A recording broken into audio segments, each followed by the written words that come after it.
yesterday you might say, well, aren't we already done with our objectives? I mean, didn't we do the add and subtract radical expressions? And we did. So basically that objective is done. But we also want to go back and take a look at how do you multiply these things again, and how do you divide them? Because that's a part of what we have to do for next Tuesday's test. So we have like radicals that we already talked about that we need to have for adding and subtracting. Well, what about if things start looking more like this? So the question is, if you saw that problem on the top that says, what method do we use to multiply? And you saw the quantity x plus 4 times the quantity x squared minus 6, what would you do?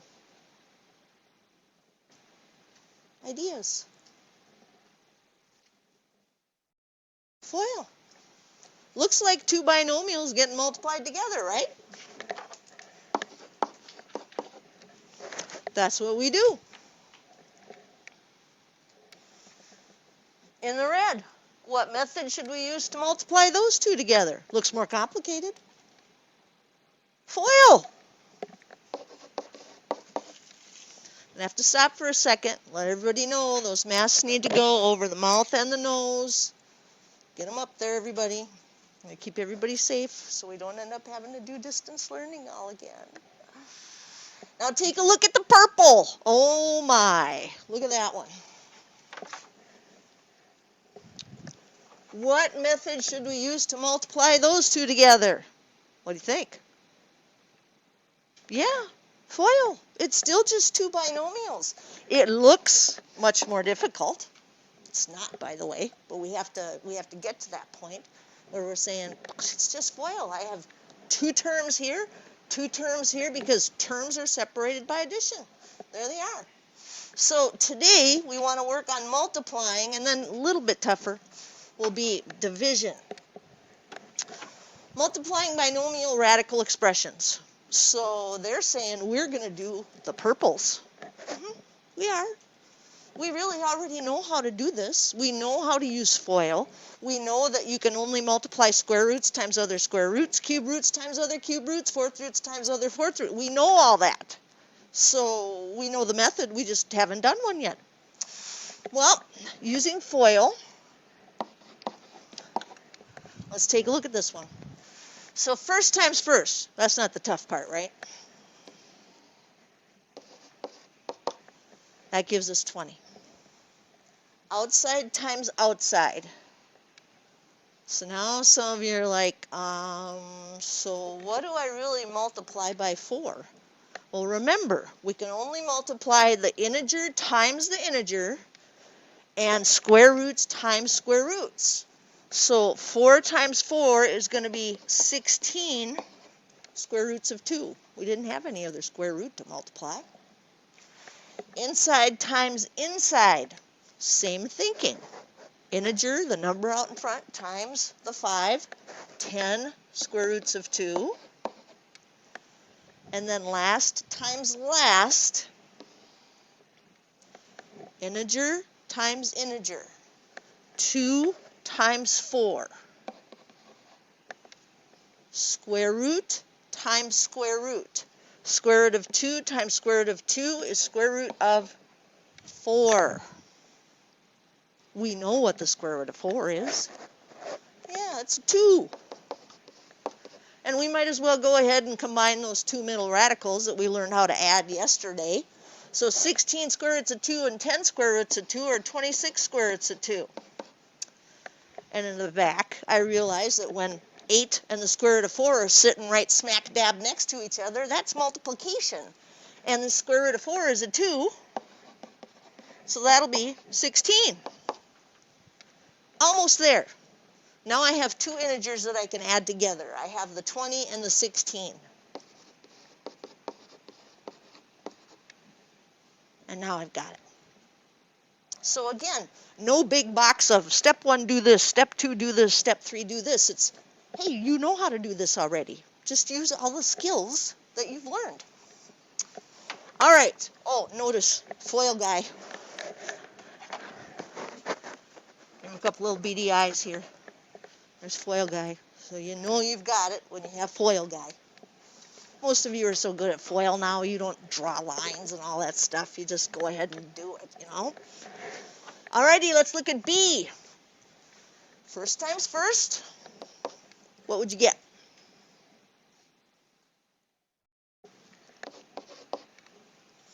Okay, little harder. How about outside times outside? Good. So hopefully everybody right now is like, but there's no integer in front of the square root of 7, Cedar-Home, and you realize, oh, that means it's a 1. That's a little 1 out there. So 3 times 1 is 3. Inside times inside.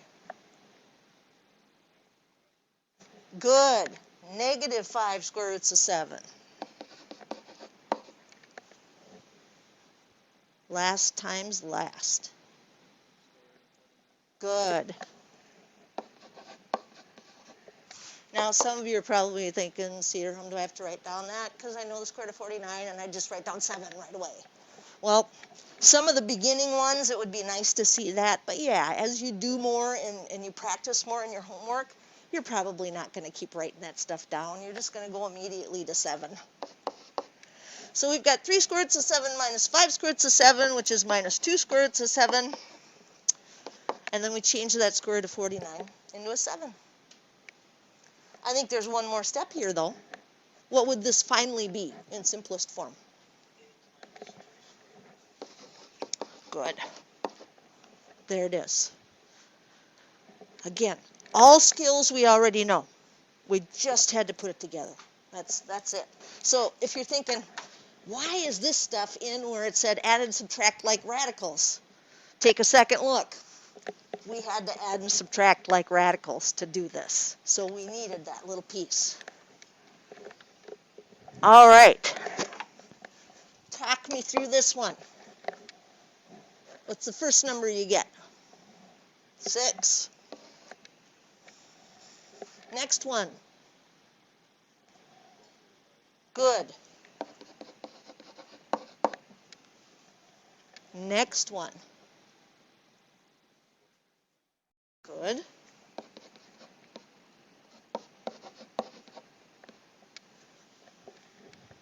Last one, a little tougher, right? What would it be? 8 square roots of 25. Yeah, this one, it would be good to take it in 2 steps. Is the 2 times the 4 is the 8. Square root of 5 times the square root of 5 is 25. So let's change that. Let's combine those 2 middle terms. What would they become? Excellent. And what would that back number be? 40. So one last thing to do. Let's put the integers together. What number's going in front? 46 it is. Cedar-Home, give me a ton of those. I'm good at them. How do I know? I look out and everybody's like this. They're just writing, you know. You don't need me. You don't need me to talk you through that. So it's FOIL. Just extra careful FOIL. That's all it is. Now, every once in a while something incredibly special happens. And this has happened for us before. When they have us multiply 2 things called conjugates. Now remember, conjugates are where you keep the first and the last terms exactly the same, but you change the sign in between them. So if this one's a plus and this one's a minus, it's a pattern that's called the sum and difference pattern. That made multiplying easier. Does anybody remember why multiplying those 2 together is easier? There's a front term and a last term. You don't have to use FOIL, you use FOOL, FL. Because outside times outside plus inside times inside are going to be opposites, and they're going to cancel each other out. Now that's not to say that you couldn't, do FOIL all the way, but the light bulb's going to come on and you're going to go, oh, the 2 middle terms are going to cancel each other out. So to save time and make your life easier, you should notice, hey, the 2 terms are the same. One has a plus and one has a minus.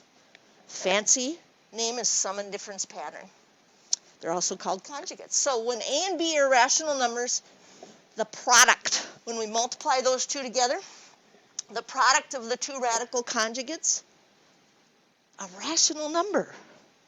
Okay, rational number, root word of rational, ratio. So they're saying it's not going to have any more radicals in it? Sometimes. Sometimes it'll just work out and be a really nice integer. So let's see what happens. Now, hopefully you looked at this and immediately, light bulb, foil! And then you take a second look. Oh, same two terms, one with a minus and one with a plus. I can just do full. First times first, last times last. Another light bulb moment. Hey, that's a 7. Well, look at that. So they both had radicals in them, but when we multiplied them together, it came out to a nice integer. Cool. And like I said, sometimes, that'll happen. Now, the reason I don't say always, they're giving us square roots. So square roots, yes, that's always going to happen. But if we have cube roots, fourth roots, which we're not going to do, those would not work out quite so pretty. Alrighty, let's take a look at the got it. 5A. Tell me the first term, please. 36. Are you going to do O and I? Me neither. What's the last?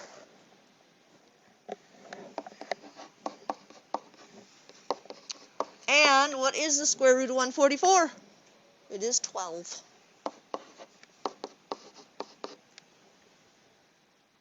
So you might look at this problem originally and say, oh, it's got nasty square roots in it, but oh, look at that. Works out really nice. Nice integer answer. Alrighty, does B, take a look at it, does it fit the pattern we've just been talking about? Sure does. I'm just doing full.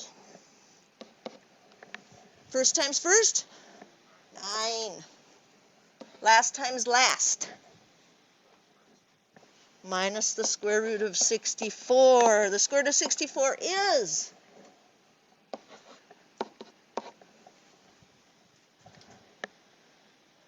can you see my big grin? We are so cool in math. My eyes scrunch. A big grin. This is how cool we are in math. That says 1. That's awesome. Next math party. Math parties have cake, Kool-Aid, and calculators. You write that down. Let me see. That says 1. Astonish your friends. That's math. Math is cool. Conjugates. Conjugates. What do we do all that for? We haven't even talked about division yet, but that is what we use for division right there. Sometimes a denominator is a sum or difference involving radical. Uh-oh, that's a no-no. You can't leave radicals in the denominator. Good news. We just found out how to get rid of them. We multiplied that stuff together and it came out a nice integer number. So if the radical expressions are square roots, again, those are kind of fancy ones, you can rationalize the denominator by multiplying the numerator and the denominator by the conjugate of the denominator. Conjugate or sum and difference pattern. You can think of it either way. That's what you have to use to get rid of those radicals in the denominator. No blocks. Do this, do this, do this, do this. All stuff we know how to do. Just looks a little different than we've seen it in the past. Alrighty, how can you write the expression with a rationalized denominator? Well, that tells us exactly what to look for, and we see, oh my goodness, there are 2 radicals down there. That's a double no-no. But we just learned. If we want this to work out nice, we keep the first term the same, the second term the same. What's the only thing we change? That's it. That's all you have to remember. Hey, these stay the same, but that was a minus, that's a plus. Well, we can't just do that to the bottom of a fraction. We know that.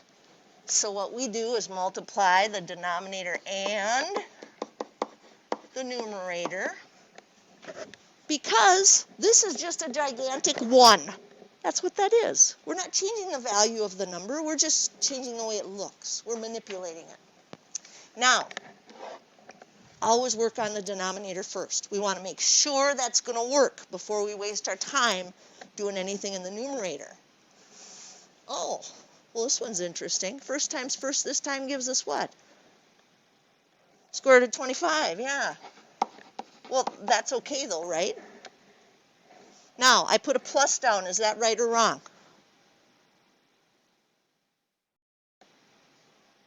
Well, that's wrong, isn't it? Because when we do last times last, we're going to have a negative times a positive. And it should be every time. That should happen every time. So what's our last term going to be? Yeah, somebody's already done it and got the 2 on there. But that tells us we're on the right track because this is 5 and this is 2. Now we'll go back and do the numerator. We are absolutely certain that our denominator is working out right. All right, numerator. Well, that's more of multiplying, which we've been doing all day today. Remember, if there's nothing in front of the square root of 5 and the square root of 2, what's really there? Yes. So if that bothers some of you, put a little 1 in there. Integer times integer. Square root times square root.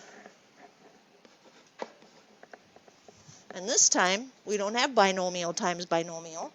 We have monomial times binomial, which means you just distribute. 3 times 1 is 3. Square root of 2 times the square root of 2. Square root of 4. Now, we know the square root of 4 is 2.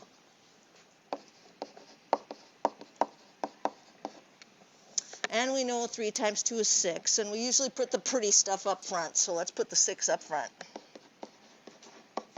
And you could ask yourself, square root of 10, can I simplify that? Well, 9 won't go in nice. 4 won't go in nice. It's done. Now, this one just happens to have an extra step. Does anybody see what the extra step would be? Exactly. We can take a 3 out because we want to cancel. So we can factor out a 3. And then we'll be able to see, yes, there's multiplication taking place there because canceling is a form of division. So we have to see the multiplication. And then we say cancel, cancel. Now, the reason I stopped right here at the 6 plus 3 squared roots of 10 over 3 is because with some of these, you're going to be done right there. That'll be it. But you always check, can I simplify a little bit more? Is there something I can take out of all of these? All right. Let's go to the got it.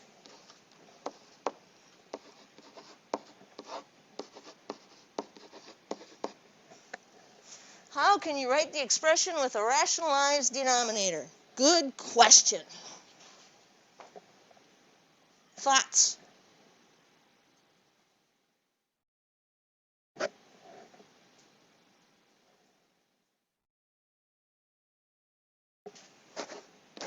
Good plan.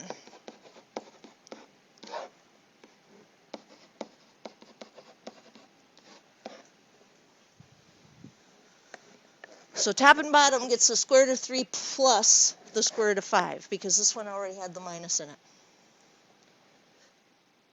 I know this is a got it, and I usually ask you to help me out, but I think you're already doing this problem. So why don't you go ahead and keep doing it, and I'll go ahead and keep doing it. Let's see if we end up at the same place.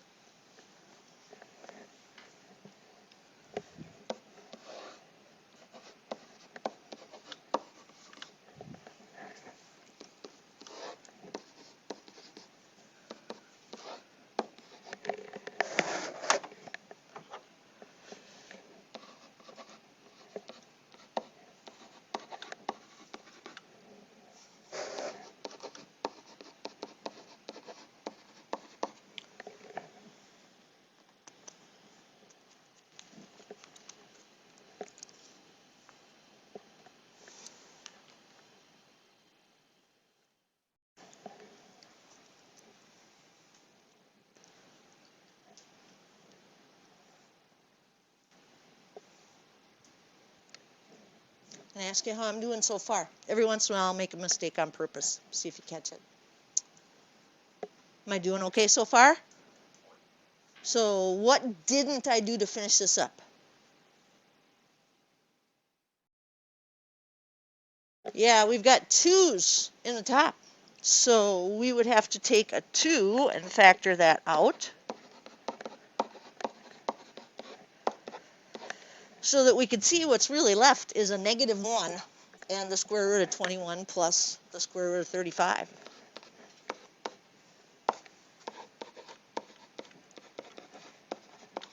And when you go to look at the answers, they're going to distribute that negative. They will.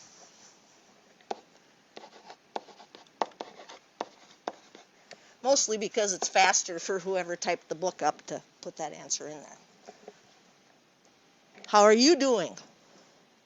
Okay, so this time I think what I'm going to do is, even though we're supposed to keep the old distance, I'm going to wander around as you do the next one and make sure everybody's getting it, because everybody's head's down and you're working really hard. So it has an x in it. Are we scared? Good. 4x over 3 minus the square root of 6.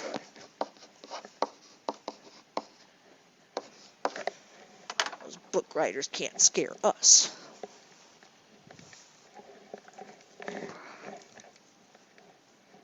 Let me hit the light so you can see what you're doing.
Looking good. I didn't see anybody who hadn't figured out what the conjugate was.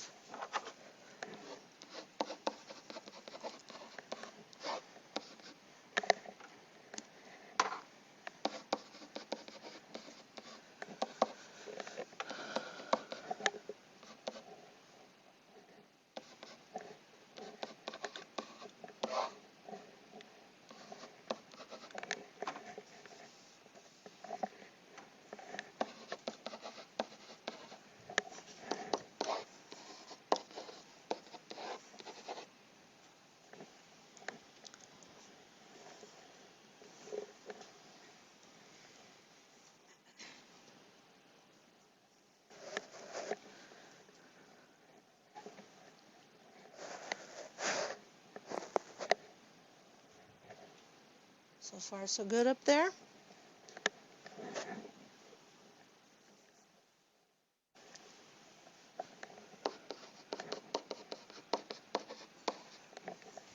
Let's talk about that 12x plus 4x square roots of 6. That's kind of ugly. Is there anything we can do about it? Can you simplify the square root of 6? No, it's nasty, right? 4 won't go into it. So now let's move it the rest of the way over and see if there's anything we can do with that 3.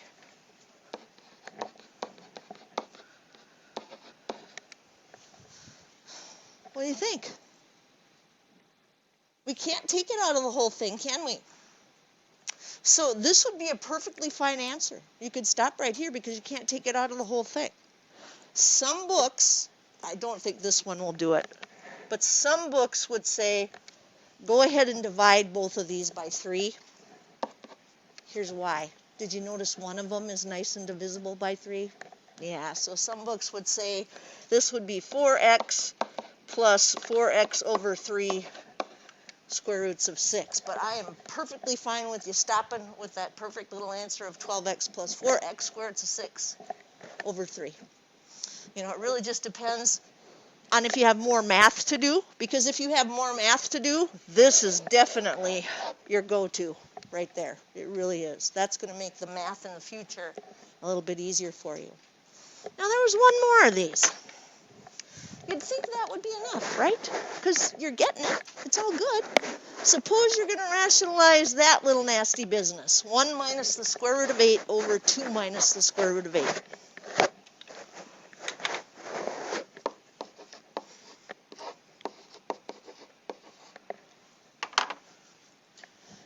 Here's their question. Did anybody look at that one right away and say, oh, the square root of 8? I can simplify the square root of 8. It's 2 square roots of 2. I'll rewrite it as 2 square roots of 2 first, and then I'll rationalize the denominator. Was that a thought for anybody in here? So do you suppose we'd be wrong just doing what we've been doing all day today? No, we wouldn't be wrong. We might have to simplify at the end, but it's not wrong. So their point is, if you noticed it and you changed this,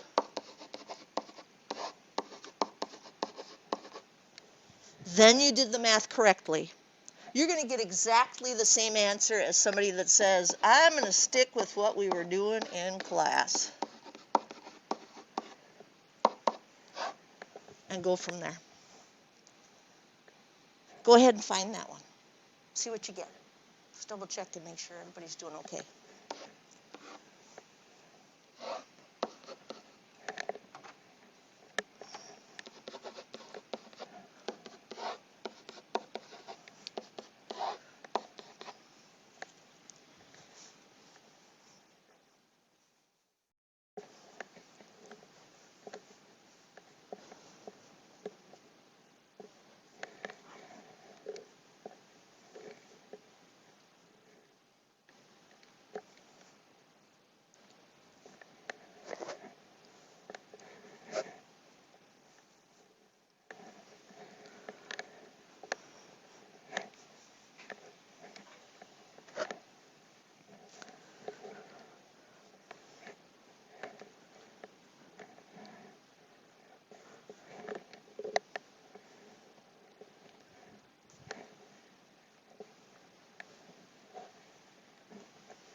So far, so good?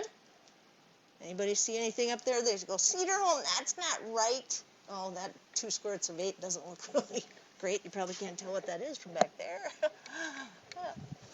First times first is 2. Outside times outside. Plus 1 square root of 8. Inside times inside minus 2 square roots of 8. Last times last minus the square root of 64. 1 square root of 8 minus 2 is a negative square root of 8. And then the square root of 64 is a negative 8. Is that done? No, in several ways, right? At first, we have to know the square root of 8 is 2 square roots of 2. There we go.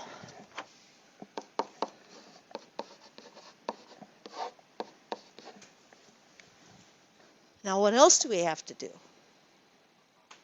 We have to simplify. We could take a negative 2 out of everything on the top.